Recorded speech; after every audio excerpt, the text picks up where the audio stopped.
Hello everyone, আসসালামু আলাইকুম। আমি Fahmida Swapna. Welcome back to my channel Swapna cooking and blog চ্যানেলে আপনাদেরকে স্বাগতম। দেশ ও দেশের বাহির থেকে যে যেখান থেকে আমার এই ভিডিওটা দেখছেন, আশা করি সকলেই অনেক ভালো আছেন। আলহামদুলিল্লাহ, আমিও অনেক ভালো আছি। বরাবরের মতো হাজির হলাম আরও একটা নতুন রেসিপি নিয়ে। রেসিপিটা হচ্ছে চিকেন মোমো রেসিপি। আমি কিভাবে এটা তৈরি করেছি সেটাই আপনাদের সাথে শেয়ার করেছি। চলুন তাহলে দেখে নেওয়া যাক। সকলের কাছে আমার অনুরোধ, আমার ভিডিওটা স্কিপ না করে দেখে নেবেন। প্রথমে আমি একটা বাটিতে 250 গ্রাম ব্রয়লার মুরগির মাংস নিয়ে নিয়েছি, একেবারে হাড় ছাড়া। তার মধ্যে দিয়ে দিলাম 4 কোয়া রসুন, তারপর দিয়ে দিলাম 1 টুকরো আদা। আদাটাকে আমি একটু ছোটো ছোটো সাইজ করে কেটে নিয়েছি। আর দিয়ে দিলাম 1 চা চামচ গোলমরিচের গুঁড়া। এবার এই সবগুলো উপকরণ আমি ব্লেন্ডারে ব্লেন্ড করে নেব। দেখতেই পাচ্ছেন আমি কিন্তু ব্লেন্ডারে ব্লেন্ড করে নিয়েছি। আপনারা চাইলে আদা রসুনটাকে এখানে বেটেও দিতে পারবেন। আমি এখানে একসাথে ব্লেন্ড করে নিয়েছি। এবার এর মধ্যে দিয়ে দিলাম কিউব করে কেটে রাখা 2টা বড় সাইজের পেঁয়াজ। আর দিয়ে দিলাম এখানে কাঁচামরিচ। আমি কাঁচামরিচের যে বিচিটা ছিল সেটা আমি সম্পূর্ণই ফেলে দিয়েছি। আপনারা চাইলে বিচি সহই দিতে পারেন। আর দিয়ে দিলাম পরিমাণ মতো একটু লবণ। তারপর মাংসর সাথে সবগুলো উপকরণ ভালোভাবে ম্যারিনেট করে নেব। আমার আপু ভাইয়াদের কাছে আমার একটাই রিকোয়েস্ট, আমার ভিডিওটা সম্পূর্ণভাবে দেখে নেবেন, কোথাও কোনো স্কিপ করবেন না। আমি কিন্তু যাদের ভিডিওগুলো দেখি সম্পূর্ণ কিন্তু ফুল ওয়াচ করে দেখি। যখন এটা ম্যারিনেট করা হয়ে যাবে, চুলায় আমি আগে থেকে একটু তেল বসিয়ে রেখেছিলাম। আর এর মধ্যে আমি 1 কাপ পরিমাণে গরম ফুটন্ত তেল দিয়ে দিয়েছি। আপনাদেরকে যদি সবটাই আমাকে দেখিয়ে দিতে হয় তাহলে কিন্তু ভিডিওটা অনেক বড় হয়ে যাবে।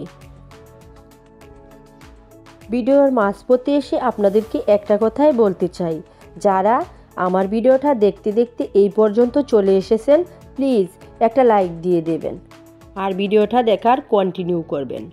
আজকে যারা আমার ভিডিওটা নতুন দেখছেন তাদের কাছে অনুরোধ, আমার ভিডিওটা যদি আপনাদের কাছে ভালো লাগে তাহলে আমার চ্যানেলটাকে সাবস্ক্রাইব করে দিবেন।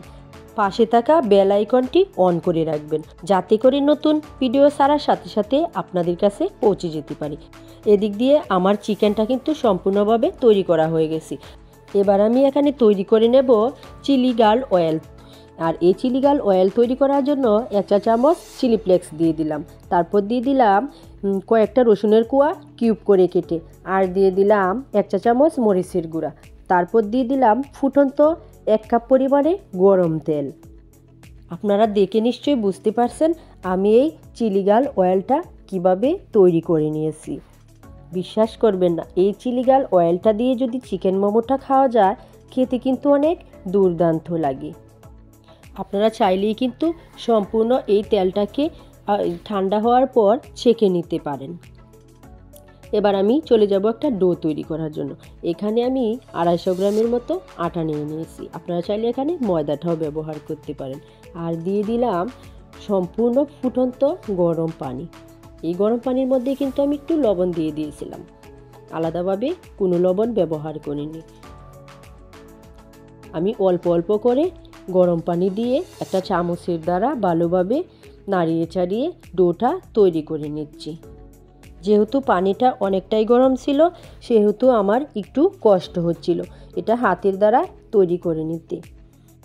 এভাবে আমি আস্তে আস্তে করে সম্পূর্ণ ডোটা কিন্তু একটা সময় তৈরি করে নিয়েছি। আর ডোটা কিন্তু একটু শক্ত শক্ত রকমের হবে, সম্পূর্ণ নরম করা যাবে না। দেখতেই পাচ্ছেন আমি এটা কিভাবে তৈরি করে নিয়েছি। এবার আমি 10 মিনিটের জন্য রেস্টে রেখে দেব। 10 মিনিট যখন রেস্টে রাখা হয়ে যাবে তখন আমি আবার ফিরে আসলাম। দেখতেই পাচ্ছেন ডোটা কিন্তু সম্পূর্ণভাবে তৈরি করা হয়ে গেছে। আর এই ডোটাকে আমি একটু ভালোভাবে মুথে নেব। আর এই ডোটা কিন্তু একটু শক্ত রকমভাবে করতে হবে, এটা মাথায় রাখতে হবে। এবার আমি একটা পিঁড়ার সাহায্যে ছোটো সাইজ করে একটা রুটি বানিয়ে নেব। দেখতেই পাচ্ছেন আমি একটা রুটি বানিয়ে নিয়েছি। আর হাতের দ্বারা একটা শেপ দিয়ে দিচ্ছি। চিকেন মোমোটা কিন্তু আমি কোনো সময় বানাইনি, অনেক আপুদের কাছে আমি এটা শিখে নিয়েছি, তাই আপনাদের সাথে এটা শেয়ার করেছি। প্রথমবার আমি চিকেন মোমো বানিয়েছি, আর কেমন হয়েছে আপনারা সবাই কমেন্টস করে আমাকে জানাবেন। এভাবে আমি একটা চিকেন মোমো তৈরি করে নিয়েছি। তারপর আমি আরেকটা রুটি বানিয়ে আরেকটা মোমো বানিয়ে নিচ্ছি। আমার এক একটা মোমো কিন্তু এক এক রকমভাবে বানানো হয়েছে। এখানে আমি প্রায় 3 রকমের মোমো বানিয়েছি। দেখতেই পাচ্ছেন আমি আরেকটা মোমো বানিয়ে নিয়েছি। এইভাবে প্রায় আমি এখানে 3-4 রকমের মোমো বানিয়েছি, আর সবগুলোই এখানে আপনাদেরকে দেখিয়ে দিচ্ছি। আমার এই চিকেন মোমোগুলো কেমন হয়েছে আপনারা কিন্তু কমেন্টস করে জানাবেন। এবার এগুলোকে বাফে দেওয়ার জন্য আমি একটা চালনি নিয়ে নিয়েছি, আর ওই চালনির মধ্যে কিন্তু আগে থেকেই তেল ব্রাশ করে দিয়েছিলাম, যাতে করে চালনির মধ্যে চিকেন মোমোগুলো লেগে না যায়। তখন আমি ফুটন্ত গরম পানির উপর চালনিটা বসিয়ে দিয়েছি প্রায় 20 মিনিটের জন্য। 20 মিনিট পর কিন্তু আমি ফিরে আসলাম। চিকেন মোমোগুলো কিন্তু সম্পূর্ণভাবে একেবারে প্রস্তুত হয়ে গেছে খাবার জন্য। এবার আমি এগুলোকে নামিয়ে নেব। আর সেম প্রসেস করেই কিন্তু আমি যে বাকি চিকেন মোমোগুলো ছিল সেগুলোকেও বাফিয়ে নেব। সম্পূর্ণ যখন তৈরি করা হয়ে যাবে আপনাদের সাথে আমি পরিবেশন করে দেখিয়ে দিচ্ছি। দেখতেই পাচ্ছেন কেমন লোভনীয় হয়েছে আমার এই চিকেন মোমো রেসিপিগুলো।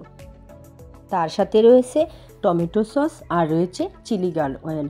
এই দুইটা উপকরণ দিয়ে যদি চিকেন মোমোগুলো খাওয়া যায় খেতে কিন্তু বেশ দুর্দান্ত লাগে। আপনাদের কাছে কেমন লাগলো? ভালো লাগলে লাইক কমেন্ট শেয়ার করে দিবেন, আর আমাকে কিন্তু কমেন্টস করে জানাতে ভুলবেন না। হাজির হব আরও কোনো এক নতুন রেসিপি নিয়ে। সকলেই ভালো থাকবেন, সুস্থ থাকবেন, আমার জন্য দোয়া করবেন। আল্লাহ হাফেজ, আসসালামু আলাইকুম।